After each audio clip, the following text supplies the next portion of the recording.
आज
तब ये मन अपने गुनाहों को कबूल करता।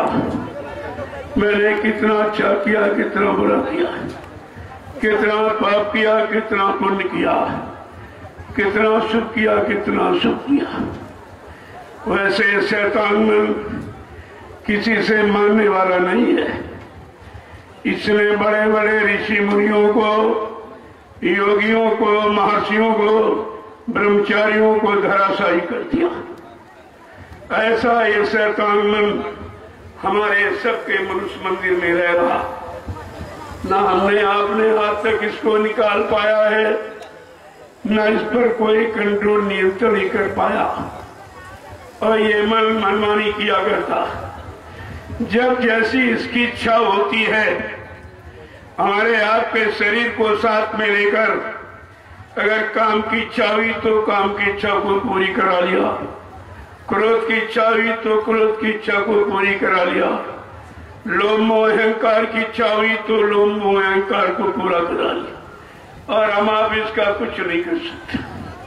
तुम कहते हो पड़ोसी ठीक नहीं है, ये ठीक नहीं, वो नहीं, ये ठीक है, ये दुश्मन है। अरे कभी तुम ये नहीं कहते हो मेरा मन ही खराब है। ये खराबी क्यों सोचता है? ये खराबी की तरफ क्यों जल्दी जाता है? खराबी को, गंदगी को क्यों पकड़ता है? कभी आपने इस पर विचार किया है? कभी जहां जहां गए होंगे, लेकिन ये बात किसी ने आपको नहीं बताई होगी कि सच्चा दुश्मन हमारा मन है, जो उनको पाप के घेरे में, दुराचार के घेरे में, व्यभिचार कुचार सुरापान के घेरे में ले जाता। शराब का ठेका आपको बुलाता नहीं है, शराब भी आपको नहीं बुलाती है। तुम्हारे मन की जो आदत खराब हो गई, ये आदत तुमको घसीट के शराब के ठेके पर ले जाती है। तुम कहते ये ठीक नहीं, वो ठीक नहीं। अरे ये क्यों नहीं कह रहे थे कि हमारा मन ही ठीक नहीं है? अब हमें आपको कुछ नहीं करना। संत महापुरुषों ने एक इशारा किया है, बड़ा बैरी मन घट में, इसी को जीतना कठिना, पढ़ो तुम इसी के पीछे और सभी यत्न तजना। कोई शारीरिक सुकर्मों के यत्न उपाय आपको नहीं करने। क्यों? आपने 3-3 युगों से शरीर इंद्रियों से सुकर्म किए, पूजा किया, पाठ किया, तीर्थ किया, व्रत किया, हवन जब तब गंगा स्नान किया, लेकिन मन इससे ठीक हुआ है? मन की कोई आदत इससे ठीक हुई है? मन को आपने भोगों से मोड़ पाया है, तब इससे तुम्हारा कोई काम ही नहीं हुआ। और 3-3 युग निकल गए इसी में। काम कुछ नहीं हुआ। अब ये कलयुग आया है, कलयुग में संत पधारे और उन्होंने एक सच्चा अच्छा रास्ता दिखाया। वो है कौन सा? सत्कर्म का। 6 कर्म तो हम आप सभी जानते करते हो। आहार, निद्रा, भय, मैथुन, खाना पीना, सोना, कमाना, मलमूत्र त्याग करना और औलाद बच्चे पैदा करना, ये तो पशु पक्षी भी करते। ये 6 कर्म सभी शरीर धारण करने वाले सब करते। फिर आपको मानव तन क्यों मिला है? लिखा तो यह है कि बड़े भाग मानुष तन पावा असुर दुर्लभो सदग्रंथन गावा। बड़े भागे हैं जिनको परमात्मा खुदा ने अपनी बार ये मनुष्य मंदिर दे दिया। ये सच्चा मंदिर है जिसको भगवान ने अपने हाथ से बनाया। क्षिति जल पावर गगन समीरा पंच तत्व या रचित शरीरा। जल पृथ्वी अग्नि वायु आकाश 5 मसालों को मिलाकर विचित्र कारीगरी से भगवान ने, परमात्मा खुदा ने इस मनुष्य मंदिर को बना के तैयार किया और इसी में अपनी चेतन मूर्ति जीवात्मा को बैठा दिया, जिसके कारण ये शरीर चलता फिरता उठता बैठता खाता कमाता आपको नजर आता है। ये जीवात्मा है शरीर की ऊर्जा। तुम समझे रोटी दाल सब्जी से चलती, जब जीवात्मा निकल जाए फिर शरीर में रोटी सब्जी दूध मक्खन मलाई डालो खड़ा होगा। ये इसे तुम खड़ा कर सकते हो। अरे ये जड़ पदार्थों का प्रयोग जब तक करेगा जब तक जीवात्मा शरीर में रहेगी। तो खेल तो जीवात्मा का है और ये किसी ने चर्चा भी नहीं की कि जीवात्मा क्या है, ये कहां से आई, कैसे आई, किस तरीके से आकर यहाँ फंस गई, किसने फंसा लिया, किन किन साधनों में कैसे कैसे फंसा लिया, ये सब जानकारी संतों ने दी। संत न आते जगत में चर मरता संसार। गिरी बदरिया पापी बरस रहे अंगार और संत न आते जगत में तो जर मरता संसार। अगर संत महापुरुषों का आगमन इस भारत भूमि पर न हुआ होता तो हमारी जीवात्मा इन जन्म मरण से कभी छुटकारा नहीं पाती। कोई आप योग कर लो, शरीर की कोई क्रिया कर लो, इससे जीवात्मा नहीं जगती है, क्योंकि जीवात्मा का विषय शरीर नहीं है, शरीर का विषय जीवात्मा है। जीवात्मा के बगैर शरीर ये रह नहीं सकता, चल नहीं सकता, काम नहीं कर सकता, इसको कोई रखेगा नहीं। जब शरीर से जीवात्मा निकल जाती तब सारे नाम खत्म हो जाते। ये प्रधानमंत्री था, राष्ट्रपति था, मुख्यमंत्री था, डीएम था, एसडीएम था, तहसीलदार था और कोई, ये सारी महिमा समाप्त हो जाती। इसको जलते ही सारे साधन, सारे पद और सारा महत्व और सारे रिश्ते नाते ये सब जल के राख हो जाते हैं। ये मानव शरीर आत्मा के द्वारा चलता है। ये संतों ने बताया, न योगियों ने, न ब्रह्मचारियों ने, न अवतारी शक्तियों ने, न ऋषि मुनियों ने, ये किसी ने नहीं बताया कि जीवात्मा कहां से आई है, कहां की रहने वाली है, इसका मंडल मुकाम लोक कौन सा है और इससे यानी मृत्यु लोक में ये कैसे आई, कैसे लोकों मंडलों से उतारी गई और काल माया ने फिर अपने मृत्यु लोक में इस जीवात्मा को कैसे फंसा लिया। ये जानकारी केवल संतों ने दी, किसी ने नहीं थी। कितनी बड़ी महिमा है और तुम संतों की महिमा नहीं जानते, क्योंकि तुमको तो 3 युगों से ऋषि मुनि योगी महर्षि अवतारी शक्तियां, ये देवी और देवता जिनको तुमने आज से कभी देखा नहीं। तुमने ब्रह्मा जी को देखा है, विष्णु भगवान को देखा है? अरे लिखा तो यह है, देखे बिन न होए प्रतीति, बिन प्रतीत होए नहीं प्रीति। बिना आंख से देखे और समझे किसी से मोहब्बत प्यार रिश्ता लगाव होता ही नहीं। तुमने आंख से न ब्रह्मा देखे, न विष्णु देखे, न शंकर देखे, न भगवान राम और कृष्ण को देखा, न 33 करोड़ देवी देवता, 9 करोड़ दुर्गा, 10 करोड़ शंभू, तुमने किसी को नहीं देखा आंख से। जो आपने देखा नहीं तो रिश्ता कैसे बना लिया? क्या बिना देखे कोई रिश्ता बनाओगे? यहां किसी से मोहब्बत प्यार करोगे? किसी को अपना मानोगे? कोई उसका नाम पर्चे के लिए रखोगे?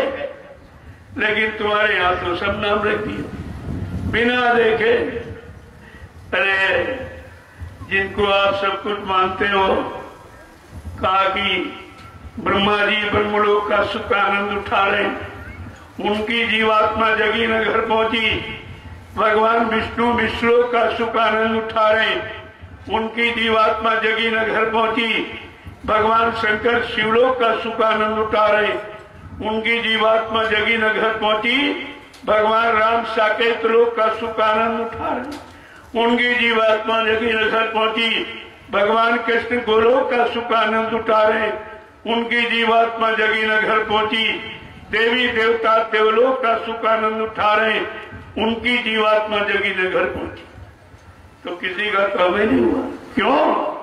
जीवात्मा को जगाना, परमात्मा से मिलाना, ये संतों का अधिकार है, उनको अधिकार है।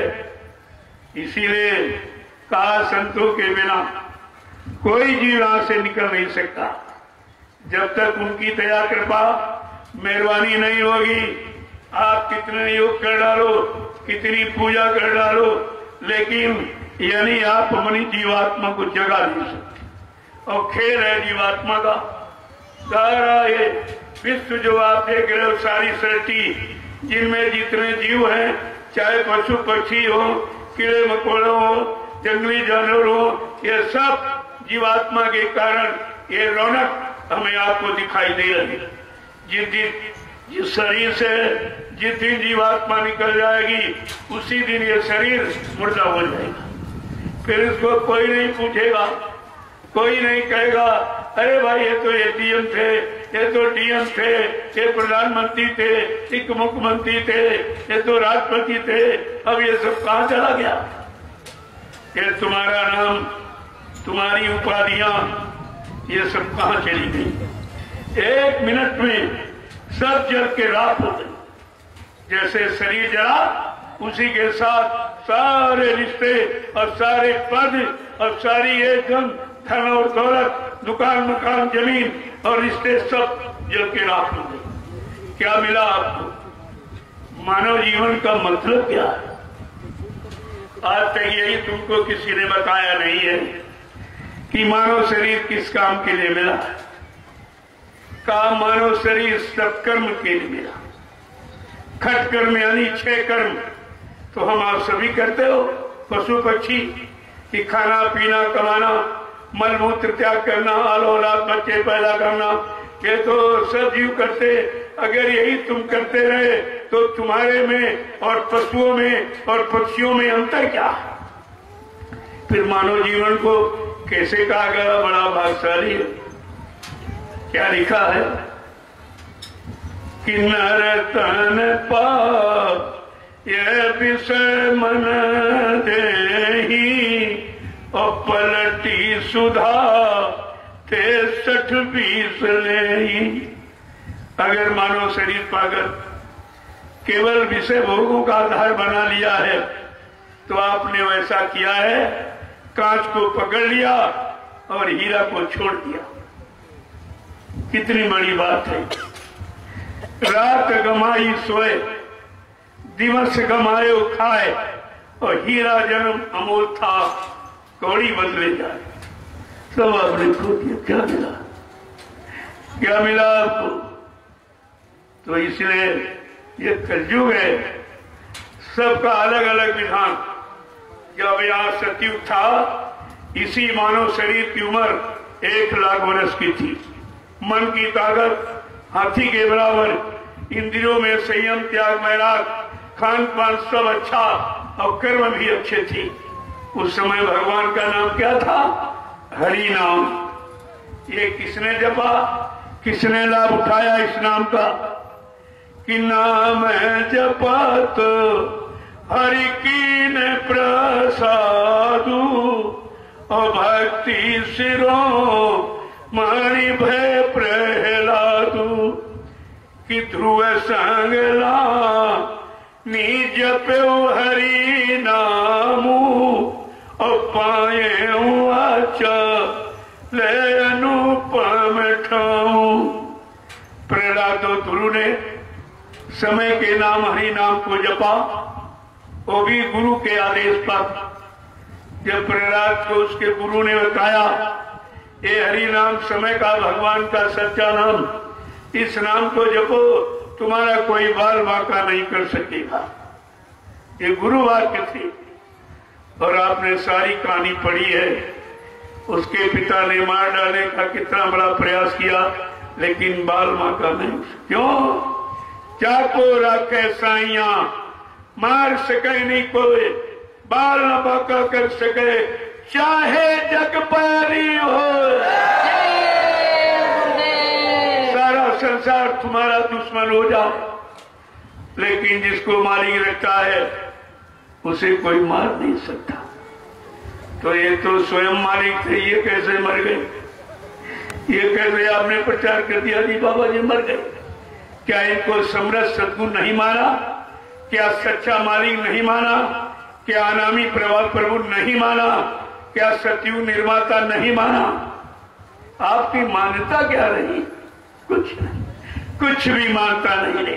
एक भी सत्संग का वचन अगर तुम्हारे पास होता, तुम शंका संदेह भूल भ्रम से बच जाते और अपनी गुरु की शरण में बैठे रहते। महापुरुषों ने क्या कहा है? मुक्ति कहाँ मिलती है? मुक्ति संत चरण की दासी। मुक्ति संतों के चरणों में रहती है। और इन लोगों ने संत के चरण और शरण सब छोड़ दिए। जहां चले गए हो वहां मुक्ति है। अरे चरणों में मुक्ति है। जहां तुम चरण छोड़ के गए हो वहां पैर है कि चरण है? क्या पैरों की महिमा लिखी है? चरणों की महिमा लिखी। इतनी भी बात तुम्हारी समझ में नहीं आई, तुम सब भूल गए, कुछ भी नहीं। अगर तुम थोड़ा बहुत समझते रहते, क्योंकि हमारा देश गुरुओं का देश है, संतों का देश है और ऋषि मुनियों का, योगियों का, मासियों का, ब्रह्मचारियों का, अवतारी शक्तियों का, ज्ञानी विज्ञानियों का ये भारत देश है। लेकिन आज कहां चला गया? सब लुटेरों के हाथ, जिनकी पास कोई नीति, कोई नियम, कोई सिद्धांत, कोई मर्यादा किसी तरह की है ही नहीं। जब मर्यादा नाचते विनाश का दे, जब विनाश की स्थिति होती है सारी मर्यादाएं मानव के अंतःस्तर से चली जाती हैं, उसी का विनाश होता है। इसीलिए महापुरुषों ने, धर्म शास्त्रों ने भी कहा विनाश काले विपरीत बुद्धि। जब विनाश की स्थिति आ जाएगी, पाप का घड़ा भर जाएगा, भोगों का, लोभ लालच का, यानी लूटपाट का, ये सब घड़ा जब भर जाएगा तब क्या होता है? कहते परिवर्तन होता है, विनाश होता है। जब जैसी हो तबियता तब तैसी मति होए, कार लेख की लेख को मेट सके नहीं कोई। कहा जो कजू ने, काल भगवान ने रेखा खींची है, उसके देश में आपने जो भी कर्म कुकर्म और पाप जो भी किया है, कहा कि काया से जो कार्य हुई बिन भोगे बचे नहीं कोई। शरीर इंद्रियों से जो भी अच्छा बुरा करोगे उसका परिणाम यही भोगना पड़ेगा। यही सब कुछ जीते जी तुम्हें सब कुछ दिखाई देगा कि नरक क्या है, स्वर्ग क्या है, अच्छा बुरा क्या है, आनंद सुख क्या है, सब यही देखने को मिलता है। इसीलिए महापुरुषों ने कहा अरे भाई नहीं, अच्छा कर सकते तो बुरा ही न करो। नहीं पुण्य कर सकते हो तो पापी न करो, नहीं दया कर सकते हो तो किसी की हिंसा ही मत करो, नहीं दे सकते हो तो छीनने और चोरी करने की आदत क्यों डालते हो? देने की सामर्थ्य नहीं है। कितना बिगड़ गया। इसी तरह जब इसी जमीन पर जब त्रेता आया तो मानव शरीर की उम्र जो सतयुग में 1 लाख वर्ष की थी वो त्रेता में 10,000 वर्ष की रहेगी। 90,000 हमने अपने भोगों में गंवा दिए। कहाँ 1 लाख, कहाँ 10,000। कितना बड़ा नुकसान हो रहा भोगों में फंसने का, लेकिन फिर भी समझ में नहीं आ रहा। भोगों में इतनी आदत मन की खराब हो गई कि वो भोगों को छोड़ना नहीं चाहता। तो जब शनि त्रेता आया तो मानव शरीर की उम्र 10,000 होती। मन की ताकत घोड़े की बराबर, जो हाथी के बराबर थी सतयुग में, घोड़े की बराबर रह गई और संयम, त्याग, खान पान खराब होने लगा। बुद्धि बुरे काम का निर्णय लेने लगी। तो कहते हैं उस समय भगवान का नाम क्या था? राम नाम। अब हरि नाम नहीं, त्रेता में राम नाम चलेगा। हर युग का नाम अलग, भगवान अलग है।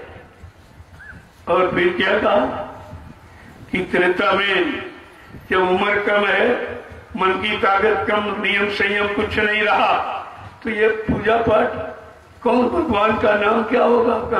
राम नाम। तो ये पूजा पाठ क्या करेगा? कि क्या लिखा है कि त्रेता भी देयक नर करई अवश्य विचारी भव सागर तरई। त्रेता में नाना प्रकार के हवन, यज्ञ, पूजा पाठ, विधि विधान है। ये त्रेता का, कलयुग का नहीं है। इसीलिए आपने कितनी पूजा की, कुछ मिला? बीमारी गई, परेशानी गई, एक भी आदत तुम्हारी मन की ठीक हुई? ये दवा तुम्हारे लिए नहीं रिएक्शन कर रही है, तुम्हारे को लाभ नहीं दे रही है, क्योंकि हर युग की का नाम और उसका काम, उसका असर प्रभाव अलग है, एक समान नहीं। प्रेमियों, त्रेता भी नहीं रहा, ये भी बदल गया। ये परिवर्तनशील जगत है। अब क्या आ गया? कहते द्वापर आ गया। कर इसमें क्या? कर शरीर की उम्र और कम हो गई, क्योंकि भोगों से तुमने तिलांजलि ली नहीं और फंसते गए और लिपटते गए और सामान साधन बनाते गए तो और ज्यादा फंस गए। तो मानव शरीर की उम्र 1,000 वर्ष की रही, द्वापर में 1,000 वर्ष की। मन की ताकत कहते बकरी के बराबर, जो घोड़े के बराबर थी वो बकरी के बराबर रहेगी। कहा फिर भगवान का नाम क्या रहेगा? कहा राम नाम नहीं, अब कृष्ण नाम चलेगा। देखो कृष्ण नाम आ गया, लेकिन किसी नाम की महिमा, गरिमा, गौरव को खराब नहीं किया गया, उसको भुलाया नहीं गया। अगर नाम भूल जाओगे तो युग का काम और भगवान तुम्हारी समझ में कुछ नहीं आएगा। प्रेमियों, द्वापर में क्या रखा? कौन सी पूजा? कि द्वापर युग प्रभुपद पर पूजा। द्वापर में भगवान की पैरों की पूजा, यानी मूर्ति पूजा। ये मूर्ति पूजा का विधान वेद व्यास जी ने ये द्वापर युग के जीवों के लिए बनाया, तुम्हारे लिए नहीं है। इसलिए तुमने कितनी पूजा की, देवी की, देवता, भगवान कोई मिला? किसी ने आपकी मदद की? किसी ने बीमारी, महामारी, परेशानियों को रोका? किसी ने तुम्हारी कोई मदद की है? क्योंकि तुम्हारा कलयुग का वो नहीं है, वो है द्वापर के जीवों के लिए। हर युग के जीवों के लिए अलग अलग नाम आया, उस नाम का अलग अलग काम हुआ। प्रेमियों, द्वापर भी खत्म हो गया। क्या आया? कलयुग, जिसमें हम आप बैठे हो। कलयुग का मतलब कलह युग। कलह माने लड़ाई झगड़े का युग है। उसका प्रभाव देखिए समाज में। आज भाई भाई में लड़ाई झगड़ा, पति पत्नी में लड़ाई झगड़े, बाप बेटे में लड़ाई झगड़ा, जात पातियों में, हिंदू मुसलमान सिख ईसाइयों में, ब्राह्मण क्षत्रिय वैश्य सज्जनों में, राजा और रैयत में, यहाँ तक मंदिर और मस्जिद में भी झगड़ा। ये कितना खराब युग आ गया जिसने मंदिर मस्जिद गिरजाघर गुरुद्वारों में ताले लगा दिए। क्या किसी युग में क्या कभी ऐसा यहाँ हुआ? कभी ताले यानी लगाना इतिहास में आपने पढ़ा है? लेकिन देखो कलयुग क्या कर रहा, धर्म स्थलों में ताले लगा दिए। ये प्रमाणित कर दिया कि यहाँ कुछ नहीं है। अभी तुम्हारी समझ में आए तो फिर क्या किया जाए? अगर तुम अपने घर के अंदर बैठे हो तो ताला लगाने दोगे? ताला कब लगाते हो? जब घर के लोग बाहर चले जाते। ये स्पष्ट है। अगर मंदिर मस्जिद गिरजाघर गुरुद्वारों में भगवान खुदा घाट देवी देवता होता तो ताले लगाने देना। ये पंडा पुजारी सब चिल्लाते रहे कि इनका विनाश हो जाएगा, सर्वनाश हो जाएगा। इन्होंने मंदिर मस्जिद गिरजाघर गुरुद्वारों को बंद कर दिया, ताले लगा दिए। हमने कहा उनको तो जुकाम तक नहीं हुआ, जुकाम तक किसी को नहीं हुआ। तुम कहते थे इनका सर्वनाश हो जाए। यही पाखंड, यही रूढ़वादिता, यही चर्चा की मनता हमें आपको चेतन से जुड़ने नहीं देती। हमारी जीवात्मा चेतन है, इसका मालिक परमात्मा चेतन है, इसका देश चेतन है। जो देश से नाम आएगा वो चेतन नाम आएगा। चेतन नाम जगाते हैं, उसी नाम का प्रचार कराते हैं। आज आपने देखा कलयुग में जय गुरुदेव नाम प्रभु का बड़ा संशय पैदा हुआ कि भाई जय गुरुदेव नाम प्रभु का कैसे हो गया। हमने कहा रामचरितमानस उठा के देखो, उत्तरकांड में गोस्वामी जी महाराज ने क्या लिखा। एक अनी अनामा अज सच्चिदानंद प्रभु धामा। वो एक ही अनामी धाम है, वहां एक अनामी महाप्रभु है। जब अनामी महाप्रभु स्वतः मानव चोला धारण करके मृत्युलोक मंडल में प्रभु नाम लेकर के आएगा, प्रभु नाम को जगाएगा, सिद्ध करेगा, प्रभु नाम का प्रचार कर जाएगा, जीवात्माओं को प्रभु नाम से जोड़ेगा और भवसागर में प्रभु नाम का बेड़ा लगाकर जीवात्माओं को प्रभु धाम पहुंचाएगा। तब जीवात्माओं का आवागमन छूट जाएगा, जन्म मरण से छुटकारा हो जाएगा। जब प्रभु धाम पहुंचे, सतलोक तक आवागमन है, संत महापुरुष आते जाते रहते, वहां तक भी आवागमन है। इसलिए जो प्रभु धाम से आएगा, गोस्वामी जी महाराज गृहस्थ थे, उन्होंने पूरा अनुभव किया। उनको गुरु जब मिल गए और उनसे उन्होंने नामदान मिल गया और नाम की उन्होंने कमाई की। अब सब लोक मंडल मुकामों में जीवात्मा को पहुंचाया और सारा दृश्य दिखाया। तब उन्होंने वर्णन किया है देख करके, ये सुन करके पढ़ के नहीं, अपनी दिव्य आंख जो जीवात्मा के में एक आंख है, दिव्य आंख यानी जो भूत भविष्य वर्तमान तीनों को एक ही जगह बैठकर देख लेती है, सारे भूमंडल को देख लेती है, जिसने अंड पिंड ब्रह्मांड पार ब्रह्मांड और सतलोक अनामी धाम वो सबको देख लेती है। ये दिव्य दृष्टि सबके पास है, हमारे आपको भी परमात्मा ने दिया, लेकिन कोई खोलने वाला गुरु नहीं मिला तो बंद पड़ी है। जैसे आपकी शरीर के दो आंखें, दो कान, नाक के सुराग अगर बंद हो जाए तो गुद दुखाई सुनाई कोई सुगंध बदबू मिलेगी? आप देख पाओगे? आप तब आप प्रयास करते हो, चलो भाई कोई डॉक्टर वैद्य हकीम की तलाश करो जो इसका जानकार हो, मिल जाएगा, हमको औषधि जड़ी बूटी दे देगा तो हमारी आंख कान ठीक हो जाएगी। तो आपने शरीर के आंख कान को ठीक करने के लिए डॉक्टर वैद्य हकीम को देखा और ढूंढा, लेकिन जीवात्मा की दिव्य आंख कान नाक जब से यहाँ आई तब से बंद पड़ी है। कभी आपने प्रयास किया, कभी किसी से पूछा? क्योंकि ये जानकारी ही नहीं थी। ये तो जानकारी संतों ने दी अभी 750 वर्षों में। इसके पहले जानकारी थी ही नहीं कुछ, उन्होंने आकर के जानकारी दी। इसीलिए गोस्वामी जी महाराज ने उत्तरकांड में सब कुछ लिखा, लेकिन आपने कभी पढ़ा नहीं। उत्तरकांड का मतलब तुम्हारे सारे प्रश्नों का उत्तर है, तुम्हारी सारी शंकाओं का समाधान है उत्तरकांड में। उन्होंने कहा ये दिव्य आंख कान नाक कौन खोलेगा? कि सतगुरु दे बचन भी स्वादा और संयम ये ना विषय की आशा। कितना साफ साफ लिखे बताया कि सतगुरु रूपी वैद्य मिल जाए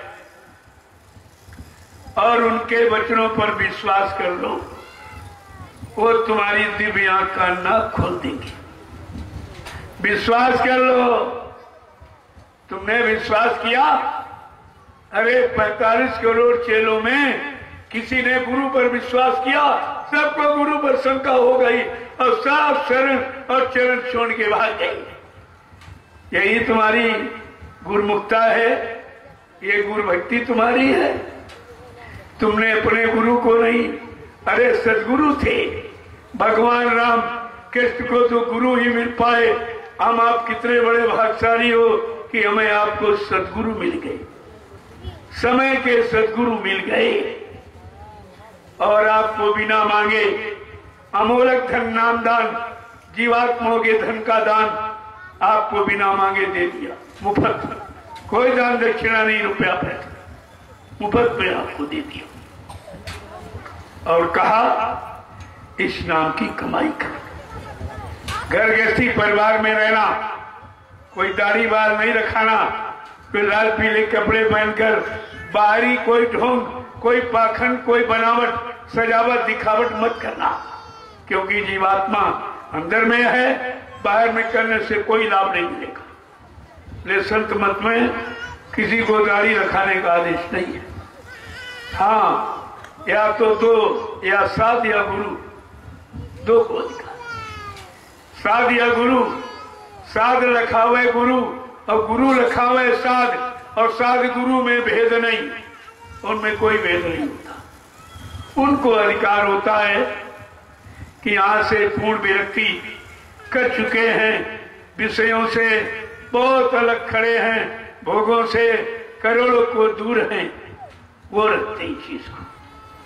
दाढ़ी रखने का मतलब हमने वो चीज रखी है जो हमारे जीवात्मा की कल्याण की। हमने गुरु के वचनों को रखा संभाल के, उनके आदेश हुक्म को रखा है, माना है, उनको तो रखाना ठीक है। बाकी एक ढोंक पाखंड तुम्हारे लिए हानिकारक है। लोग तुम्हें साधु महात्मा समझ के सम्मान करेंगे, उस सम्मान तुम्हारा कर्जा बन जाएगा। लाभ और मान क्यों चाहे, पड़ेगा सब तुझे देना। गुरु का ध्यान कर प्यारे, बिना इसके नहीं छुटना। अगर छुटकारा चाहता है तो गुरु का ध्यान। तुमने किया गुरु का ध्यान? तुमने गुरु का ध्यान रखा? गुरु का ध्यान, गुरु के वचनों का ध्यान, गुरु के द्वारा बताई नाम युक्ति का ध्यान तुमने कभी रखा है? कुछ नहीं, कुछ नहीं। 45 करोड़ में कुछ नहीं, सब खाली नहीं। गुरु नानक देव जी महाराज के 4400 शिष्य थे। जब 4400 शिष्य हो गए, गुरु नानक देव जी महाराज को चिंता हो गई कि शिष्यों की संख्या तो बढ़ती चली जा रही, लेकिन इसमें मेरा असली यानी जो मेरे सिवा न किसी को जानता, न पहचानता, न मानता, न सुनता, न करता, ऐसा मेरा सच्चा आशिक, सच्चा भक्त मुरीद फॉलोअर कौन है? इसकी परीक्षा के लिए उन्होंने तैयारी कर दी। संगत को आदेश दिया कि कल समूची संगत आएगी, मैं एक आवश्यक संदेश दूंगा। और रात भर में उन्होंने तैयारी कर ली।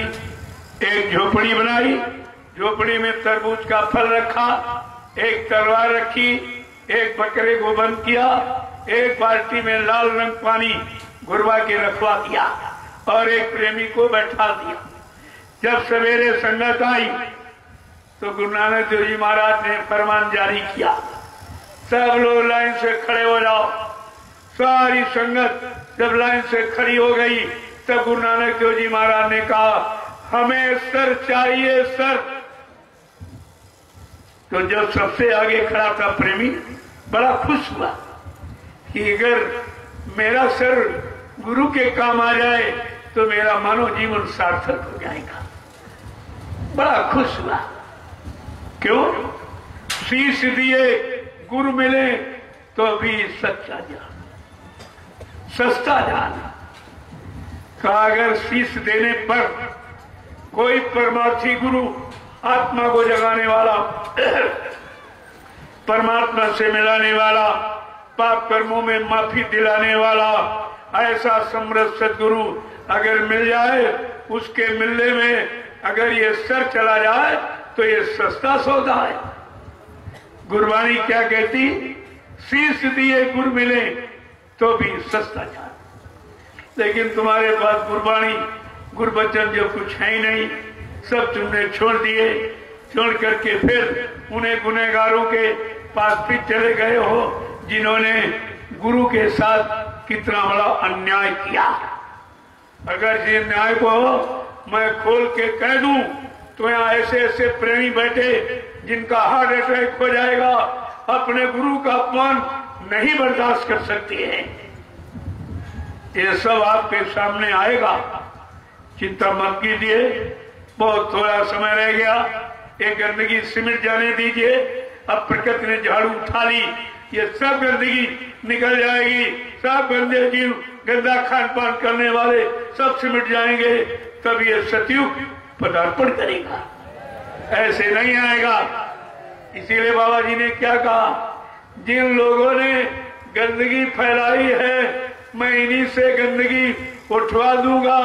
तुम इस पचड़े में मत पड़ो, तुम भजन करो, तुम्हारा काम कुछ और है। लेकिन तुमने इसको समझा कुछ नहीं, तुम भी उसी गंदगी में चले गए, उसी पचड़े में तुम फिर से फंस गए, क्योंकि तुमने गुरु वचनों को याद नहीं रखा। जब भूल जाओगे, बाबा जी ने क्या कहा था, हमारे सत्संग वचनों को बच्चा ऐसे संभाल के रखना जैसे रुपए पैसे, सोने चांदी, हीरे जवाहरात को गांठ पे बांध के रखा जाता। अगर मेरे वचनों को कहीं तुमने भुला दिया तो मेरी दुआ और दया के भंडार से तुम करोड़ों को पीछे चले जाओगे। आज यही हो गया, सब के सब बिचारी। तो गुरु नानक देव जी महाराज ने जब आदेश दिया तो सबसे आगे खड़ा था, बड़ा खुश हुआ और खुशी से अंदर चला गया। वहां जो पहले से प्रेमी बैठाला गया था उसने तलवार उठाई और तरबूज पर मारी तो खच की आवाज हुई, बकरे का कान में था तो म्या की आवाज हुआ और एक लोटा लाल रंग पानी फैला दिया। बाहर निकल के आया, संगत ने देखा, अरे इसका तो काम हो गया। इसी तरह से 1 2 3 4 5 अंदर गए। जब छठे का नंबर आया, गुरु नानक देव जी महाराज ने फिर कहा, हमें सर चाहिए, सर। तो भगदड़ मच गई। अरे वहां तो सर मांगा गया था, तब भगदड़ मच गई। यहाँ तो बिना मांगे भगदड़ मच गई। 45 चौरस था, भाग के छोड़ के भाग गई। प्रेमियों, गुरु नानक देव जी महाराज का जब इतिहास लिखा गया, आपने सुना पड़ा होगा, पंच प्यारे, 5 प्यारे निकले। अब तुम्हारे यानी 4400 शिष्यों में 5 प्यारे निकले और तुम्हारे यहाँ 45 करोड़ में एक भी गुरु का प्यारा नहीं निकला। कोई दौलत का प्यारा, कोई आश्रम का प्यारा, कोई जमीन का प्यारा, कोई मान सम्मान का प्यारा निकला, लेकिन गुरु का प्यारा एक भी नहीं निकला। कितने बड़े अफसोस की बात है। तुमने सारे गुरुओं पर कलंक लगा दिया, सारे संत समाज पर कलंक लगा दिया, और नाम की महिमा पर तुमने कलंक लगा दिया। तुम्हारा गुनाह तो माफ करने योग्य ही नहीं है। कैसे माफ किया जाए? कोई बोला 45 करोड़ चेला और 5 लोगों ने नाटक कर दिया। 5 नहीं, 45 करोड़ क्या करते रहे? ये क्या करते रहे? अरे तुम्हारी इतनी बड़ी संख्या, तुम मुंह से आवाज भी नहीं निकाल पाए अपने गुरु के सत्य। जो वचन तुमने सुने, जो वादे सुने कि बाबा जी ने कहा मैं परिवर्तन करने आया हूं, परिवर्तन करके ही जाऊंगा। माई का लाल हमें इस परिवर्तन से न रोक सकता है, न मेरा काम कोई कर सकता है। फिर आप कैसे वचनों को भूल गए? तुम्हारे जैसा गुनहगार और कोई होगा? तुम अपने गुरु का अपमान सुनते रहे, और ये सबसे बड़ी मृत्यु की सजा वो भी इन लोगों ने दे दी कि बाबा जी मर गए, और तुम ये अपराध अपने गुरु का सुनते रहे। तुम्हारे में से कोई सूरबीर नहीं निकला, कोई गुरुभक्त नहीं निकला, जिसको अपने गुरु के प्रति हमदर्दी हो, जिसने वचनों को सुना हो, आदेश हुक्म का पालन किया हो, नाम की कमाई की होती तो अपने गुरु की पहचान होती, लेकिन कोई पहचान नहीं। इसीलिए बाबा जी ने पहले ही कह दिया था कि मेरा कोई जीव शंका संदेह में ना आ जाए, कोई इनको बहका भरमा ना दे, लोभी लालची। इसलिए ने पहले ही बताया था मैं कलयुग का इतिहास बनाने आया हूं। ऐसा इतिहास बनाऊंगा जो भूते न भविष्यते, सतयुग से द्वापर के लोग अपने अपने युग का इतिहास पढ़ना भूल जाएंगे। इसी भारत की धरती पर मैं ऐसा चमत्कार करके दिखाऊंगा जिसको हिंदुस्तानी नहीं सारा विश्व नमस्कार करेगा। ये कितनी बड़ी आवाज है, कितना बड़ा संकल्प प्रतिज्ञा, और आपने अपने गुरु की आवाज को नहीं समझा, उनकी प्रतिज्ञा और वादों को झूठ माना, तो तुमको कितनी बड़ी सजा मिलेगी। सब सजा पाने के अधिकारी हैं, क्योंकि तुमने गुरु का घोर अपमान लोगों ने किया, मौत का प्रचार किया। अरे हाँ, जब किसी का अपमान करना होता है तो मुर्दाबाद के नारे लगाए जाते, और बड़ा अपमान करना होता तो उसके नाम का चौराहे पर पुतला जलाते हैं। तुमने दोनों काम किए, गुरु को मुर्दा भी कहा और पुतला भी जलाया। तुमने कौन सा सम्मान किया? पहले अपने कर्मों को देखो, अपनी मानसिकता को समझो, तब तुम्हारी समझ में आएगा मैं गुरु का कितना बड़ा ऋणी हूं। क्योंकि कहा था ये नामदान, इसकी कीमत, ये सारी दौलत दुनिया की, सारा सामान अगर चढ़ा दो, नामदान की कीमत कोई अदा नहीं कर सकता। हम आप कितने बड़े गुरु के ऋणी हैं कि नामदान का तो कर्जा भी अदा नहीं हुआ, और ये और गुनाह पाप कर दिया कि मर के चले गए, धोखा देके चले गए, बेईमानी करके चले गए, झूठ बोल के चले गए। ये आपने प्रचार किया।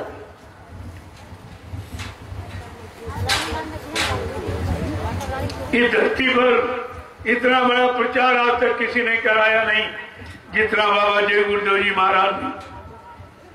10 जुलाई 1952 से 2012 60 वर्ष पूरे हिंदुस्तान में घूम घूम कर हिंदुस्तान का कोई प्रांत, जिला, तहसील, ब्लॉक, शहर, कस्बा, गली का पूछा छोड़ा नहीं, जहां पर उन्होंने आने वाले समय की जानकारी और होने वाले प्राकृतिक प्रकोप को न बताया हो। 6 नवंबर 1986 में बाबा जी ने कोरोना के बारे में सबसे पहले इशारा किया था। आगे ऐसी महामारी आएगी जिसका लोग नाम भी नहीं जान पाएंगे, वो नाम कोरोना होगा। कोरोना का मतलब क्या कहना तुम करो, ना तुम झूठ बोलो, ना निंदा आलोचना बुराई करो, ना मुर्गा मीट अंडा खाओ, ना शराब पियो, ना किसी की बुराई करो। इसलिए तुम्हारे मुंह पर ये पट्टी बांध दी गई जिसको तुम मास्क कहते हो। ये पट्टी इसीलिए बांधी, लेकिन पट्टी बंधी है, काम सब हो रहा, काम सब वही हो रहा, क्योंकि यहाँ सब बंद, न्यायालय, कार्यालय, विद्यालय और धार्मिक स्थल ये सब बंद, सड़क यातायात सब बंद, दुकान व्यापार सब बंद, लेकिन शराब पे ठेके खुले, मुर्गा मीट के साथ खुले। क्या है? अरे अनैतिक कार्य, अधर्म नहीं तो क्या है? तो परिवर्तन तो निश्चित। जब जब होए धर्म की हानि, बाढ़ असुर अधम अभिमानी, तब तब प्रभुधर मनुष्य शरीरा, हरे सदकृपा निधि सज्जन पीरा। ये तो समय आ गया है, जिस समय के लिखा गया था वो समय बिल्कुल आपके साथ। मैंने प्रार्थना की थी कि ये कार्यक्रम हो जाने दीजिए, एक समाज को नई दिशा मिलेगी, देश को भूल भ्रम शंका संदेश चला जाएगा। ये सब मैंने कहा, लेकिन कुछ ही नहीं। मैंने कहा 1 साल से आप देख रहे हो, ये सतगुरु धाम में कोई बीमारी, कोई केस नहीं। कारण क्या है? ये 88,000 ऋषियों की तपस्या हुई। आपको ये भी समझ में नहीं आया। मैंने तो सब करके दिखाया, लेकिन आपकी समझ में फिर भी नहीं आया। अब भी अगर जिम्मेदार लोग ये समझ लें और ये धार्मिक धरा राम की है, कर्म भूमि कृष्ण की है, योग भूमि संत महात्माओं की है, इस पर से ये हिंसा हत्या कराना बंद कर दें, कटवाना बंद कर दें, बिकना बंद हो जाए, खाना पीना बंद हो जाए, सारा मानव समाज शिष्ट सभ्य और शाकाहारी सदाचारी और ब्रह्मचारी बन जाए तो हिंदुस्तान को कोई पा नहीं सकता। हिंदुस्तान की बराबरी कोई नहीं कर सकता। लेकिन आपने तो सारे रास्ते बंद कर दिए।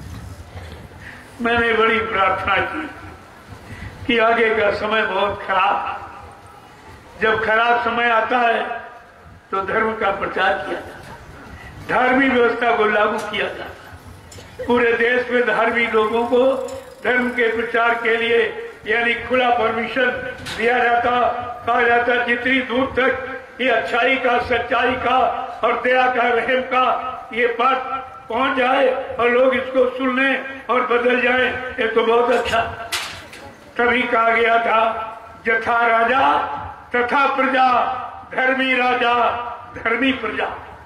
अगर राजा धार्मिक तो धर्म का प्रचार जरूर कराएगा। लेकिन आज क्या कहा जाए, धार्मिक बनते हैं, श्री राम को आगे खड़ा किया, अब काम क्या? अरे श्री राम के राज को याद करो। राम राज बैठे त्रैलोका, हर्षित भय गए सब शोका। जब भगवान राम गद्दी पर बैठे तो सारे दुख तकलीफ सब यानी दूर भाग गए, सबको सुख शांति मिली। और तुम्हारे बैठते ही सब दुख आ गई, तकलीफ आ गई, मुसीबत आ गई, बीमारी महामारी परेशानी आ गई, तो तुमने राम के इतिहास को कहां पर लागू किया? श्री राम की मर्यादा कहां रखी? भगवान राम ने यानी उनके गद्दी पर बैठते, देखिए कितना बड़ा यानी परिवर्तन है। धीरे धीरे ये व्यवस्था, और उन्होंने 2 गुरुओं को रखा, गद्दी पर अपना नहीं बैठे, 2 गुरुओं को पदासीन किया, एक धर्म गुरु, एक राजगुरु। धर्म की व्यवस्था बिगड़ती तो विश्वामित्र से सलाह ली, राजनीति की व्यवस्था बिगड़ी तो वशिष्ठ जी से सलाह ली, और इनके यहाँ कोई गुरु नहीं, सब निगुरे, कोई गुरु नहीं।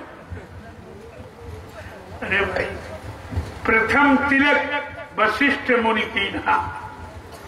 जब वशिष्ठ मुनि उनके गुरु थे, उन्होंने तिलक कर दिया, राजा बना दिया, मंजूरी दे दी, तब वो गद्दी पर बैठे। इनके यहाँ कोई गुरु है, अपने मन से तिलक लगा लिया, बैठ गए। देख लो हालत क्या है। राजनीति चलाई जा रही कि घसीटी जा रही। घसीटने में जनता के चिथड़े उड़ रहे, कोई सुनने वाला नहीं। जबकि रामचरितमानस क्या कह रही है कि यानी मतलब स्पष्ट शब्दों में कहा, लेकिन समझता कौन है। जा सुराज प्रीत प्रजा दुखारी, स्वर्ण पवस नरक अधिकारी। जिसके राज में प्रजा दुखी है वो राजा नरक में जाता। ये मैं नहीं कह रहा हूं, ये रामचरितमानस कह रही। और आप राम के पुजारी बन रहे, राम राज कहते हो, ये राम राज है, इसी को राम राज कहते। अरे ये भी तो समझो, तुम ये कर क्या रहे हो। तुम भगवान राम को भी कलंकित कर रहे हो, उनकी राजनीति को कलंकित कर रहे हो, उनकी मानव व्यवस्था को कलंकित कर रहे हो। ये अपराध नहीं तो क्या इससे बड़ा और कोई अपराध है। ये सब सोचना पड़ेगा। ये प्रकृति तुम्हें मजबूर कर देगी सच्चा अच्छा बनने के लिए। इसीलिए बाबा जी ने कहा, अभी महात्मा समझा रहे, सब तरह से मना रहे, तुम्हारे पाप कर्मों में माफी दिला रहे। अगर तुमने इनकी बात नहीं मानी, इन पर विश्वास न किया, तो पीछे कुदरत खड़ी है, अपने एक डंडे से 200 करोड़ का वार न्यारा कर देगी। ये बाबा जी के वचन तुमने सुने ही नहीं। बेचारे 60 साल हिंदुस्तान को बताते रहे, समझाते रहे, सुनाते रहे कि आगे का समय बहुत खराब है, ऐसी ऐसी स्थिति परिस्थिति बनती चली जा रही, लेकिन किसी ने उस पर ध्यान ही नहीं दिया। गोस्वामी जी महाराज ने कलयुग के जीवों के लिए इशारा किया कि अगर साधु आज्ञा का फल ऐसा, जरे नगर अनाथ कर जैसा, अगर साधु संत महात्माओं की आज्ञा का उल्लंघन जो समाज परिवार देश जातियां मुल्क करेंगे, वो जल करके राख हो जाएगी। ये वचन है। अरे रामचरितमानस को फिर से पढ़ो। ये विश्व प्रसिद्ध विश्वमान ग्रंथ है, सारा विश्व मानता है इसकी नीतियों को। ये नीतियों का ग्रंथ है। सारी नीतियां, समाज नीति, परिवार नीति, न्याय नीति, सत्य नीति, प्रेम नीति, सुरक्षा नीति, सारी नीतियों का भंडार रामचरितमानस। और इसीलिए उस भंडार में और किसी का नाम नहीं, नैमिषारण्य का नाम आया। गोसाई महाराज ने क्या लिखा, तीर्थवर नैमिष विख्याता, अति पुनीत साधक सुखदाता। ये नैमिषारण्य तीर्थों का तीर्थ राजा, पावन पुनीत। और आगे क्या, किसको लाभ मिलेगा, कहते जब साधक सुखदाता, जब किसी संत के साधक नाम की कमाई करेंगे, इस भूमि का लाभ उनको मिलेगा। कोई पुजारी पढ़ने के लिए नहीं देता। अरे रामचरितमानस तो पढ़िए, तुम्हारी अकल सब खुल जाएगी, जो बंद है सब खुल जाएगा। क्योंकि संत महापुरुष किसी बात को छिपाते नहीं। गुड़ हो तत्व न संत दुराऊ, गुड़ राज को जो नहीं मतलब संत महापुरुष कभी छिपाते नहीं, वो पर्दाफाश करते। लेकिन आप सुनो समझो तब तो, तुम मानो तब तो तुम्हारी समझ में कुछ आएगा। इसीलिए समय की चीज को, आज व्यवस्था क्या है, चारों तरफ समाज, बच्चे, बूढ़े, बुजुर्ग सब रो रहे, चिल्ला रहे, कोई इनकी सुनने वाला नहीं है। इसीलिए तो इशारा करके कहा गया था कि पाप हंस रहा है, धर्म रो रहा है, प्रभु तेरी दुनिया में क्या हो रहा। कैसा इशारा किया है, हे प्रभु तुम्हारी दुनिया में क्या हो रहा, तू कहाँ सो रहा है? यहाँ पाप तो हंस रहा और धर्म रो रहा। तुमने धर्म के लिए राजा रावण को मारा, धर्म के लिए महाभारत किया, आज तुम्हारी जमीन धरा पर धर्म जा रहा है। तुम कब आओगी? कब आओगी? कब ये काम होगा? तो इसीलिए कहा था कि पाप हंस रहा है, इधर में रो रहा है, प्रभु तेरी दुनिया में क्या हो रहा है? मंदिरों मस्जिद में कोई नहीं जाता है, गीता रामायण की अब कोई नहीं सुनता है। ये गंगा और यमुना के तट पर धर्म सो रहा है, और प्रभु तेरी दुनिया में क्या हो रहा है? ये पाप हंस रहा है, इधर में रो रहा है, प्रभु तेरी दुनिया में क्या हो रहा है? माता पिता की घर में कोई नहीं मानता है, अब तो हर घर में देखो नारी ही की चलता है। माता पिता की घर में कोई नहीं मानता है, अब तो हर घर में देखो नारी ही की चलता है। भाई और भाई का शत्रु हो रहा है, और प्रभु तेरी दुनिया में क्या हो रहा है? सत्यता न्याय पर कोई नहीं चलता है। रामचरितमानस क्या कह रही है कि शिव दधीच हरिचंद्र नरेशा, और सत्य हेतु से कठिन कलेसा, अधर्म न दूसरी ही सात समाना, अवागम निगम ये पुराण बखाना के सत्य के समान दूसरा धर्म नहीं है। आज कलयुग में क्या है? झूठे लेना, झूठे देना और झूठे भोजन, झूठ चबेना। बिल्कुल इसी में स्थिति उलट गई, कुछ नहीं बचा। ये सब क्या है कि सत्यता न्याय पर अब कोई नहीं चलता है। छोटी छोटी बातों में नरगंगा कसम खाता है, एक एक कौड़ी पर ईमान खो रहा है, और प्रभु तेरी दुनिया में क्या हो रहा है? ये पाप हंस रहा है, इधर में रो रहा है, और प्रभु तेरी दुनिया में क्या हो रहा? ये कलयुग है, लेकिन संतों ने सबसे अच्छा माना। वो कहते हैं कलयुग सम नहीं आन युग, जो नर कर विश्वास। कलयुग के समान जीवात्माओं को अपने घर जाने का कोई ऐसा युग नहीं है। अगर संत महापुरुषों के वचनों पर विश्वास हो जाए।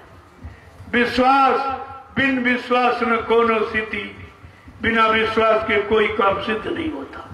और आपने अपने सच्चे गुरु पर से विश्वास हटा लिया, उनके वचनों से उनकी भूमिका दूरदर्शी, भूम ज्योतक, ये सब से आपका विश्वास हट गया। तुमने तो ऐसा जघन अपराध किया है जिसकी सजा यहाँ कौन माफ करेगा? ये विचार करना चाहिए था, लेकिन आपने तो कुछ किया नहीं। इसलिए प्रेमियों, आप तपस्या कर रहे, क्या धूम में इस तरह बैठाल कर कोई संदेश दे रहा है या दे सकता, या इतने लोगों को धूम में बैठा सकता? ये बात आपको समझनी चाहिए थी। ऐसी कड़ी धूप में जहाज भी घर के बाहर निकलना नहीं चाहता। और ये प्रेमी किस तरीके से बड़े जैसे इन पर कोई असर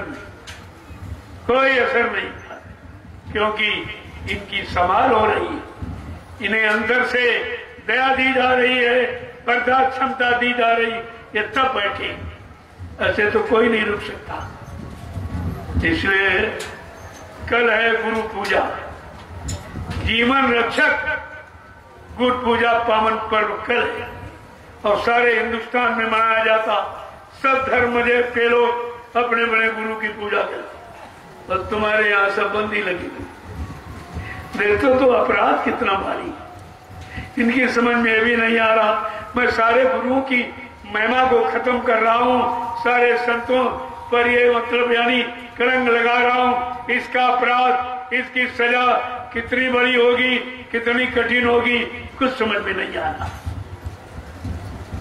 समझ में कुछ नहीं आ रहा। क्यों? विनाशकाले विपरीत बुद्धि। जब तुम्हारे साथ कोई काल का जीव लग जाएगा, तुम्हें संतों की वाणी नहीं सुनने देगा, विश्वास नहीं करने देगा, संत शरण में टिकने नहीं देगा, नाम की कमाई करने नहीं देगा। क्योंकि काल के जीवों को हिदायत है, किसी को सत्संग में जाने मत देना, वचनों को सुनने मत देना, गुरु को की शरण में रहने टिकने मत देना, उनके वचनों को मानने मत देना, नाम की कमाई करने मत देना, नहीं सारी जीवात्माएं यहाँ से निकल जाएंगी, मेरा देश वीरान हो जाएगा। काल को बड़ी चिंता है। जब से दयाल ने अपना चरण काल की नगरी में रखा है, दयाल को काल को बहुत चिंता होगी। इसलिए वो तरह तरह के फांसने के उपाय बताएगा। कहीं कहला राज ले लो, पाट ले लो, धन ले लो, दौलत ले लो, औरत ले लो, बच्चे ले लो, ये मान सम्मान अधिकार ले लो और पद ले लो, लेकिन जीवात्मा को यहाँ से जाने की बात मत करो। कितनी बड़ी चिंता है। सब बेचारे काल के घेरे में फंसे बैठे, कुछ छूट गए और भी उसी को दोहरा रहे, फिर भी उनकी समझ नहीं आ। अरे भाई रिटायर हो गए हो, रिटायर, तुम उसमें रिटायर यानी रबरिंग करा के फिर चलाना चाहते हो, यही करते हो। तुमको रिटायर क्यों किया गया? कि तुमने अपना जीवन जो परिवार समाज की सेवा में दिया, चलो अब अपनी जीवात्मा का काम कर। समय तो इसलिए आपको दिया और कहा तुम्हें किसी पर डिपेंड नहीं रहना, मैं तुमको पेंशन दूंगा, किसी के सहारे नहीं रहे हो, अब तुम जाओ नाम की कमाई करो, अपनी जीवात्मा का उद्धार कल्याण कराओ, तो सब हो जाएगा। लेकिन समझ में आए तब तो तुम्हारी कुछ इतना बताया जा रहा। अरे धर्म शास्त्रों ने तुम्हें कभी ये मिट्टी की मूर्त और पत्थर की मूर्त और कागज का कैलेंडर और पानी यानी जल में कभी उन्होंने फंसाया नहीं है। साफ कहा है, ना हम बसामी वैकुंठे योगिना हृदय न चा मम भक्त्वा यत्रिकांति तत्र तिष्ठामि नारदा। हे नारद, मैं यहाँ कहीं नहीं हूँ जहाँ तुम हमको ढूंढ रहे हो, मान रहे हो, न कागज में, न पानी में, न पत्थर में, मैं आत्मा स्वरूप तुम्हारे सबके अंदर बैठा हूँ। तुम अपने अंदर नहीं जा रहे हो, अंदर नहीं पहुंच पा रहे हो, अंदर जाने का रास्ता तुम पूछ नहीं रहे हो। जब तुम्हारे अंदर दोनों आंखों के मध्य भाग में जीवात्मा बैठी है, जहाँ पर पुरुष चंदन लगाता है, महिलाएं मेहंदी लगाती, इसी स्थान का चुनाव क्यों किया गया? शरीर बहुत बड़ा है, कहीं लगाया जा सकता। ये सिद्ध किया है, ये जीवात्मा बैठी है, ये सिग्नल है कि दोनों आंखों के मध्य भाग में जीवात्मा बैठी। ये जीवात्मा का स्थान। अब जीवात्मा तक जाने का रास्ता जो संत महापुरुषों के सिवा यहाँ कोई नहीं दे सकता। तुम उनके पास जाओ, उनकी तलाश करो, गुरु कोई खोज करो भाई, बिन गुराह कोई नहीं पाई। ऐसे गुरु की खोज करो, बगैर उनके ये रास्ता जीवात्मा तक जाने का तुम्हें कोई बता नहीं सकता, और आज वही बताएंगे।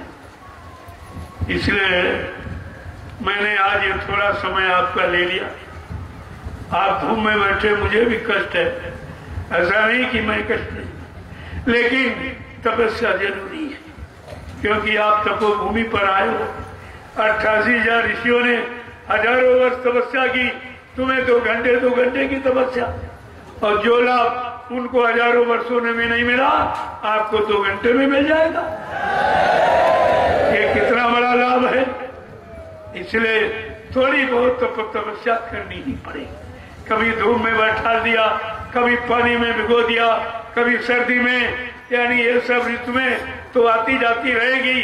तुम्हें ऋतुओं में रहने का अभ्यास कराया जा रहा। अभ्यास करके अपना काम बना लो।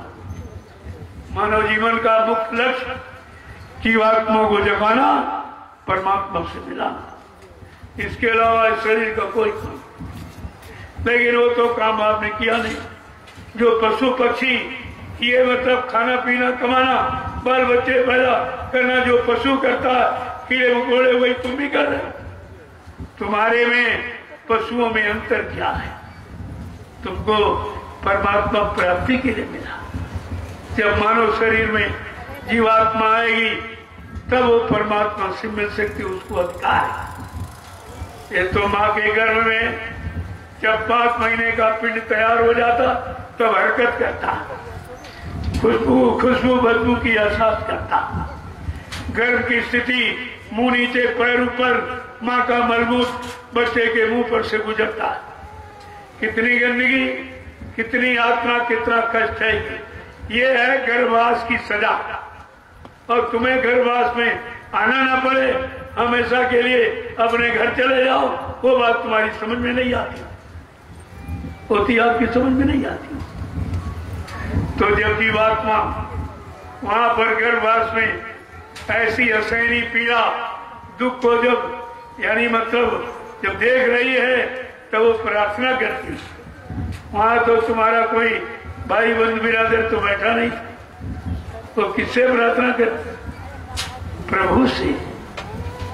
क्या लिखा गोस्वामी जी महाराज? ये नहीं लिखा है वो रामचरितमानस में उन्होंने राम की प्रार्थना की, उन्होंने कृष्ण, हनुमान, देवी देवता की प्रार्थना। क्या लिखा है? अब प्रभु कृपा करो यही भक्ति, सब तज भजन करब दिन रात। अरे प्रभु, हम पर ऐसी दया कृपा, क्योंकि प्रभु को अधिकार है, सारी सत्ता प्रभु की, उसको पूरा अधिकार है, वो जीवात्मा को घर पहुंचा सकता। इसीलिए कलयुग में प्रभु नाम आया है, यही काम करने के लिए। रामचरितमानस में जीवात्मा ने मां के गर्भ में जब वादा किया, किस नाम का उच्चारण किया? अब प्रभु कृपा करो यही भांति, सब तज भजन करब दिन राती। तुमने पूजा का वादा नहीं किया था, गंगा नहाने का वादा नहीं किया था, छापा तिलक जनेऊ चंदन मंदन लगाने का, ये बाहरी पाखंड बनावट सजावट करने का वादा नहीं किया है। तुमने वादा किया भजन करो दिन राती, मैं दिन रात तुम्हारा भजन करूंगी, हमको इस गर्भवास के नर्क में बाहर कर। तो उसने कहा, हमने कितनी बार तुमको बाहर किया?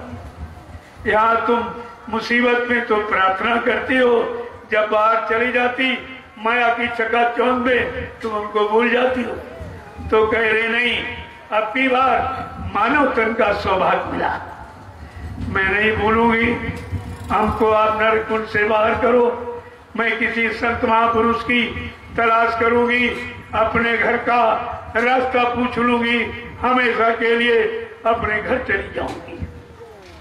देखो सब लिखा पड़ी क्या है। रोज यहाँ पाठ करते, मैं चारों तरफ सुनता हूँ, अखंड पाठ, अखंड पाठ हो रहा, और सब कह यही रहे, सब यही कह रहे कि प्रभु की कृपा भयो सब काजू, और जन्म हमार सुफल भयो आजू।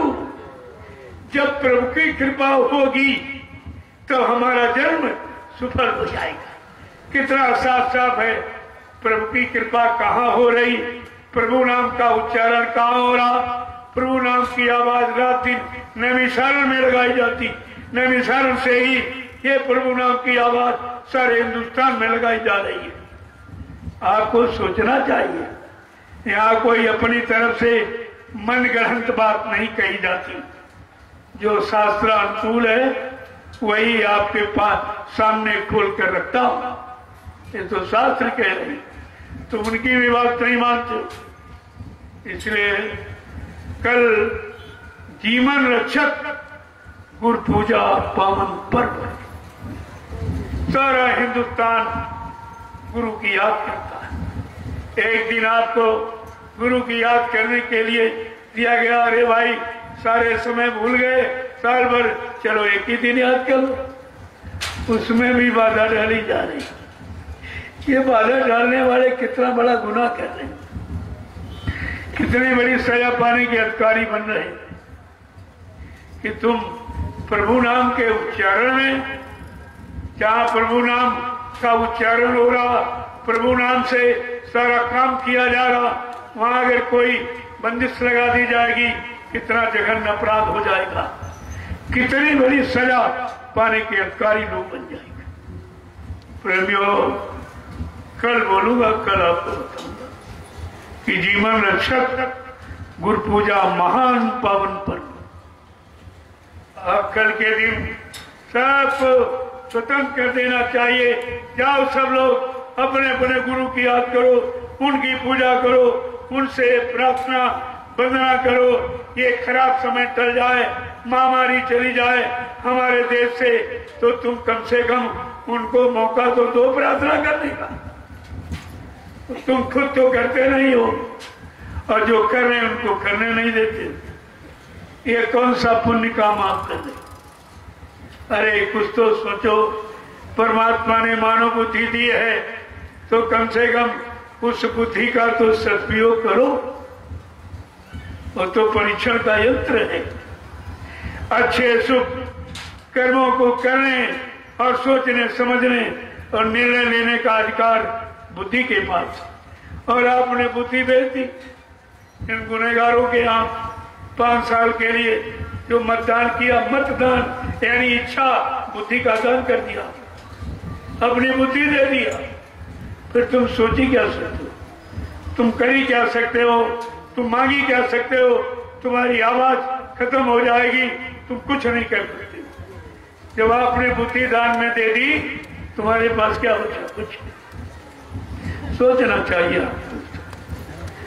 जय गुरुदेव, जय गुरुदेव, जय गुरुदेव, जय गुरुदेव, जय गुरुदेव, जय गुरुदेव। जय गुरुदेव नाम किसका?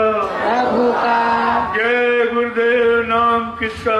प्रभु का, प्रभु का प्यारा नाम। जय गुरुदेव। जरा खड़े हो जाइए आप लोग। ये जितनी देर तुम्हारे खड़े होने में है, बस उतनी देर सत्यवाणी में। जो तुम संभल के खड़े नहीं हो, चल नहीं पाते हो, जो सिखाया पढ़ाया गया उसे कर नहीं पा रहे हो, इसी की तो देर है।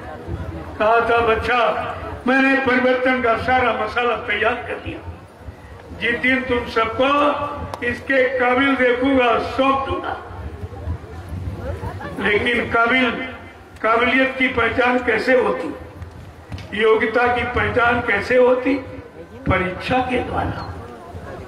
और यहाँ परीक्षा भी नहीं ली, बिना परीक्षा के सब फेल हो गए।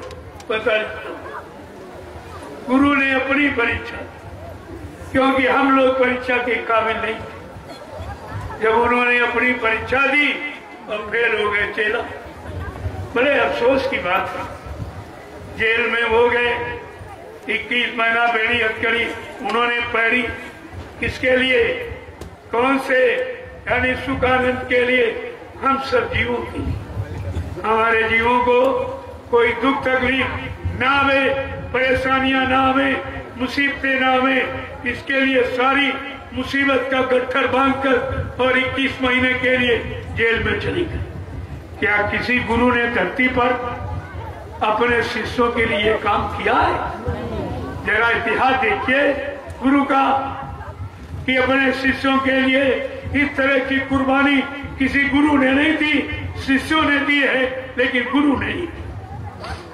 आज हमारे आपके लिए गुरु ने कितनी बड़ी कुर्बानी, आपने उस कुर्बानी का पारितोषिक क्या दिया है कि मर के चले गए, ये इनाम दिया। ये अपराध, अरे मृत्यु अंतिम सजा है, वो भी आपने गुरु को दे दी। तुम्हारे जैसा अपराधी गुनहगार इस धरती पर कोई नहीं। विचारो, सोचो क्या कह रहे हो, किसके लिए कह रहे हो? अपने गुरु के लिए, अपनी आत्मा के कल्याण कराने वाले मालिक के लिए इन शब्दों का उच्चारण कर रहे हो। कब तुम्हारी समझ में आई? जय गुरुदेव,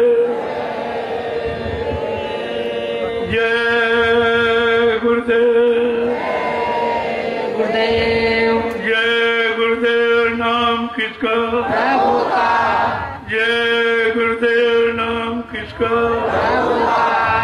जय गुरुदेव। नाम किसका? प्रभु का। जोर से बोलो, सब मिल बोलो,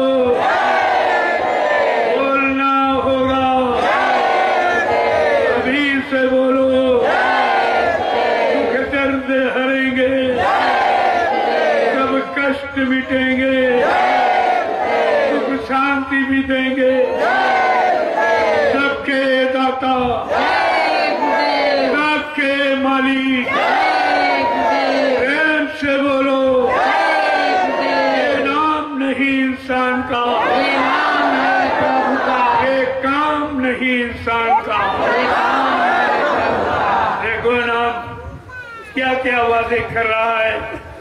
ये कलयुग का जगाया संत महापुरुषों का, प्रभु का नाम कलयुग के जीवों के लिए।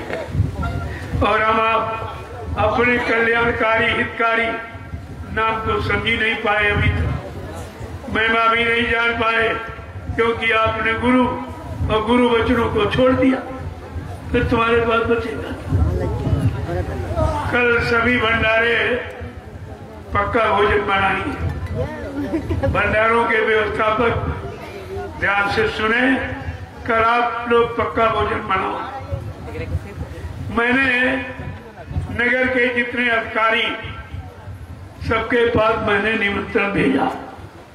एसडीएम के पास, कोतवाल के पास, एसओ के पास और थाने के जितने छोटे बड़े कर्मचारी, चौकी के जितने छोटे बड़े कर्मचारी, तहसील के जितने छोटे बड़े अधिकारी, मैंने सबको निमंत्रण भेजा है कि कल हम आपको घी का भोजन कराएंगे, घी का भंडारा कराएंगे आपको, और आपको महाप्रसाद देगा और बरकत देगा, जो हिंदुस्तान में कोई नहीं देता, सबको बरकत देगा। इसलिए अधिकारी कर्मचारियों से हमारी अपील प्रार्थना है कि आप आइए। मैं तुम्हारा भव्य स्वागत करूंगा, वो सम्मान करूंगा जो हिंदुस्तान में किसी ने आज तक आपका किया नहीं होगा। आप भी दरबार में आइए तो देखिए दरबार की महिमा आपकी समझ में सब आ जाएगी। जय गुरुदेव।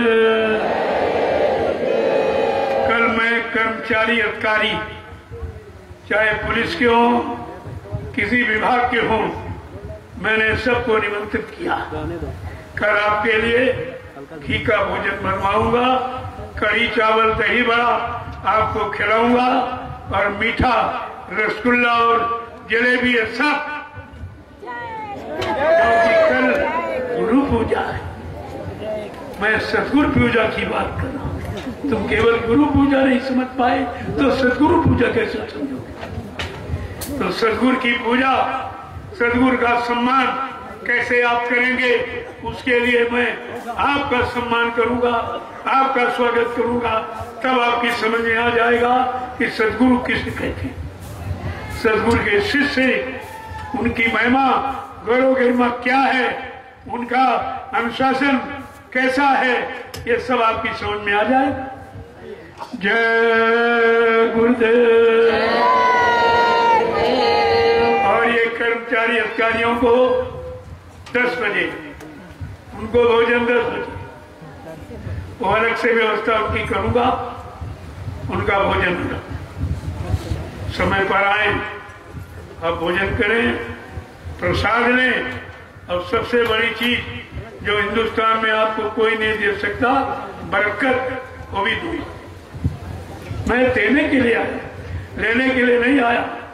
अब कितना लुटाया हिंदुस्तान में, जो मेरे साथ रहे कार्यक्रमों में देखा, कितना लुटाया गया।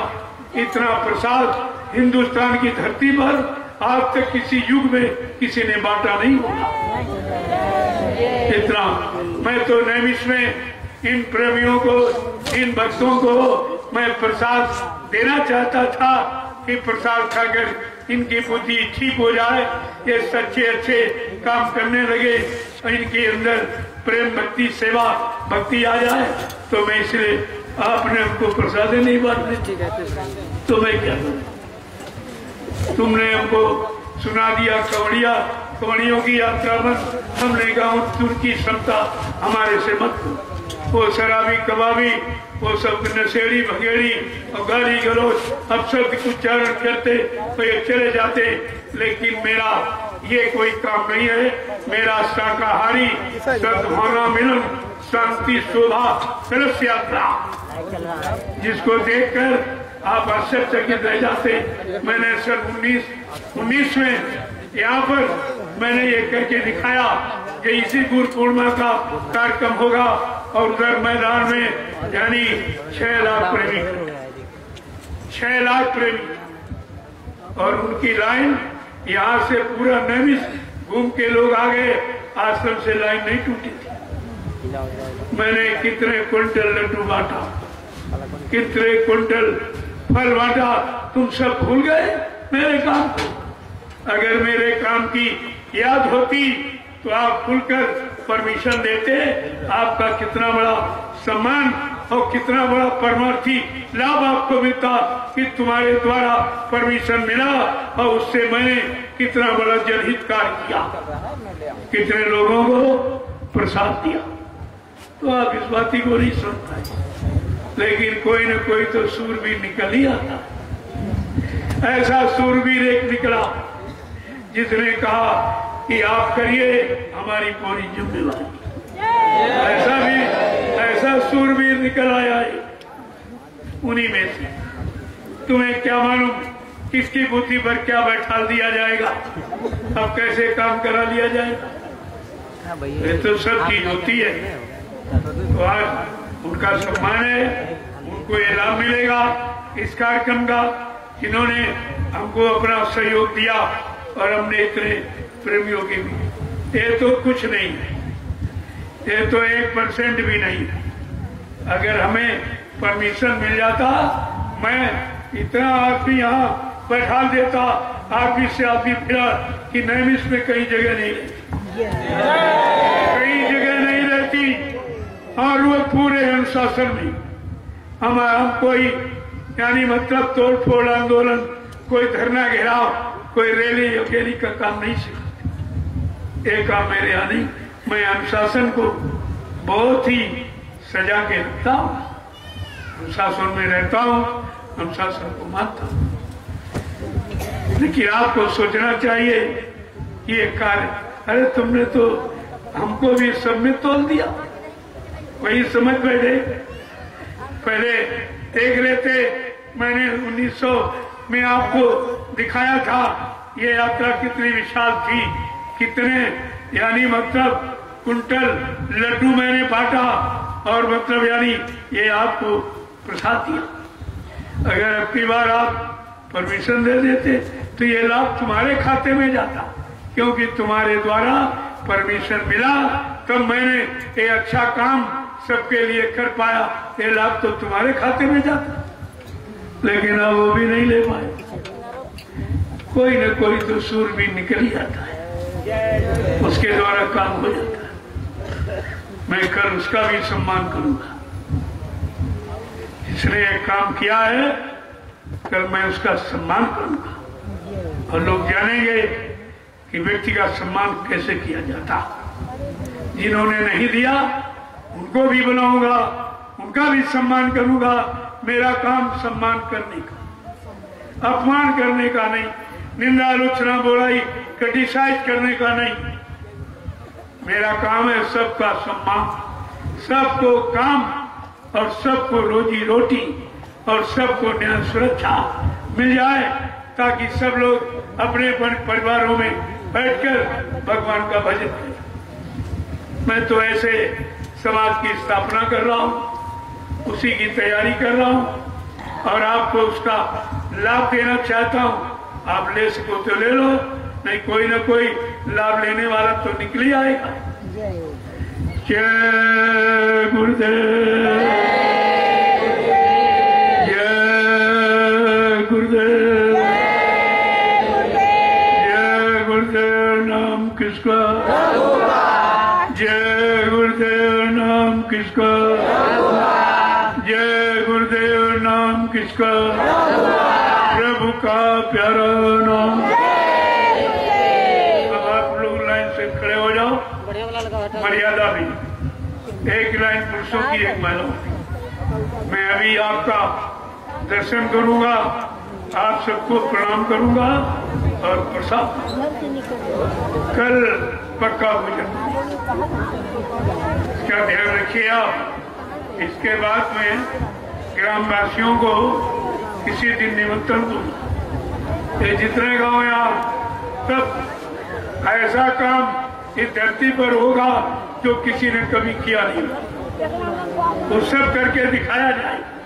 हम भाषण स्पीच करने नहीं आए, हम तो काम करने आए हैं और काम करके आपको लाभ देने आए।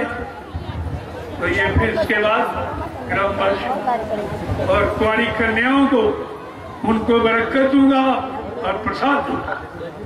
आप देखना इस खेल को किस तरीके से हो रहा, जो हिंदुस्तान में कहीं नहीं, कोई नहीं कर सकता, न कभी किया न कर रहा, न आगे कोई कर सकेगा। वो काम मैं करके दिखाऊंगा। जय गुरुदेव।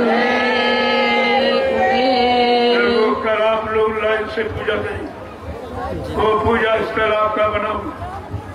जो पुराना सत्संग स्थल है वो पूजा स्थल, आप लाइन से सुबह 5 बजे से इसका मुहूर्त है, आप उस मुहूर्त से पूजा करिए, उसका लाभ मिलेगा आपको। अपना प्रसाद लेके जाएं और वहां से प्रसाद देखिए, ताकि तुम्हारे पर अपने दिए का लाभ नहीं, दूसरे का लिया लाभ नहीं, अपने दिए का लाभ नहीं। ये बात को समझना चाहिए आपको। तो सब लोग वहां पूजा करेंगे 5 बजे से, तभी शाम तक सब लोग कर पाएंगे, क्योंकि अभी लोग आ रहे हैं। मैंने कहा था भाई भी शासन प्रशासन से थोड़ा आदेश नहीं है, लेकिन पूजा के लिए तो स्वतंत्र सब कर सकते, पूजा के लिए कोई रोक नहीं, लेकिन आओ और जाओ, आते रहो, जाते रहो, चलते रहो, फिरते रहो। तो आप लोग तो कल पूजा कर लेंगे, इसके बाद यहाँ से ऐसा रवाना हो जाओ जैसे चिड़ियों की तरह कि चुन के चले गए, किसी को पता भी नहीं लगा। ऐसे पूजा करके यहाँ से उड़ जाओ, फिर जब बुलाऊंगा तो फिर आ जाना, उसमें क्या, लेकिन पूजा करके तुरंत रवाना हो जाओ। इसमें भी कोई राज है, कोई रहस्य है, कोई आपका लाभ है, कोई नुकसान होने वाला, कोई दुर्घटना होने वाली, उससे आपको बचाया जाना। कल पूजा करो और फौरन यहाँ से एकदम रवाना हो जाओ। और कुछ भंडारे रहेंगे, भंडारे रहेंगे, भंडारों को आदेश नहीं है, वो रहेंगे, क्योंकि आगे अभी और कुछ होगा। ग्रामवासियों को निमंत्रण, कन्याओं को, उनको पानी बरकत और प्रसाद, ये सब काम होगा, इसलिए भंडारे रहेंगे ताकि इनको सेवा का मौका मिल जाए। ये तो सबसे बड़ी सेवा है। अन्न लेने को अन्नदान, देने को कितनी बड़ी बात। देने को अन्नदान, लेने को सत्यनाम, तरने को दीनता, डूबने को अभिमान। ये 4 सूत्री कार्यक्रम कलयुग में हमें आपको ये करना चाहिए। कल भी आपको सत्संग सुना होगा, आप पूजा करते जाना, सत्संग सुनते जाना, दोनों काम आपके हो जाएंगे। जय गुरुदेव, जय गुरुदेव। जो लोग आदेश में गए हैं उनको मौका है कि ये पूजा 30 तारीख तक चलेगी, ताकि लोग आते रहे, पूजा करके जाते रहे, आते रहे, जाते रहे। कोई भीड़ नहीं है, कोई भीड़ नहीं होगी। सब लोग पूजा कर लोगे और सब लोग आ जाओगे। अपना काम बनाना सीखो, यही बुद्धिमानी है। जय गुरुदेव। आप सबके दर्शन के लिए मैं तो कोई महात्मा नहीं हूँ, ना मैं गुरु जी स्वामी जी बनता। ये काम यहाँ कुछ नहीं होता। हमें बड़े काम से फुर्सत नहीं, तुम्हें यहाँ बनने बनाने की बात करते। अरे जिसको तुमने चंदा नोट वोट दे के बनाया, उसने तुम्हारा कोई काम बनाया है? इसलिए यहाँ ये काम बनने बनाने का काम नहीं, या करने कराने का। हमें जो आदेश हुक्म मिला है मैं उसका पालन करता हूँ, और आपसे कहता हूँ आप भी पालन करिए, आपको उसका लाभ मिलेगा। असली चीज ये, जो यहाँ काम करने आया वो कभी न गुरु बना, न संत बना, न सिद्धूरी, कुछ नहीं। वो केवल सेवक बनकर सेवा का कार्य करके कितने लाख जीवों का कल्याण करके मानव तन छोड़ के चला गया।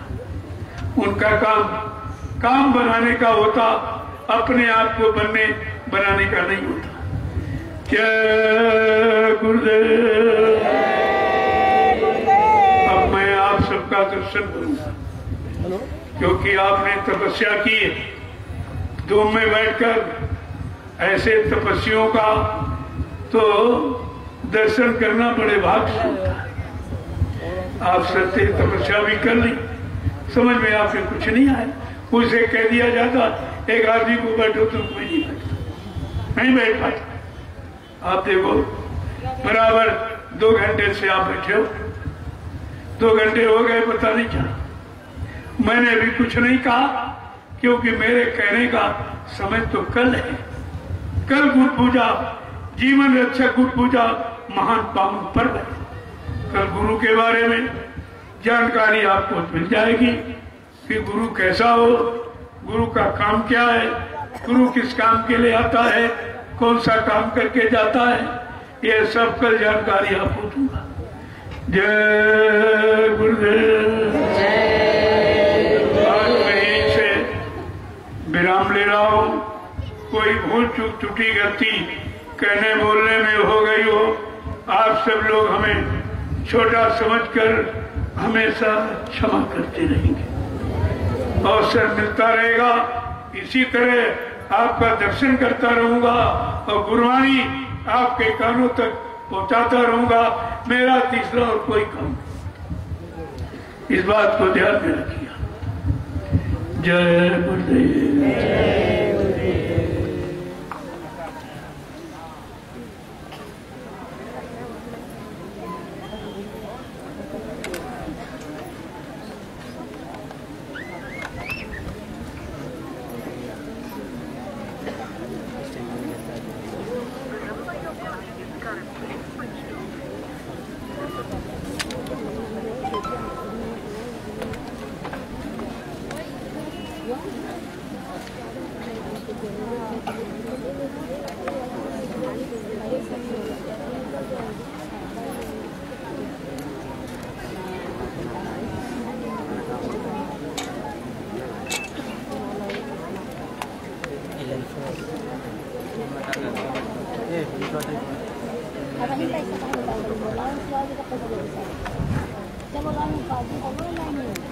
दर्शन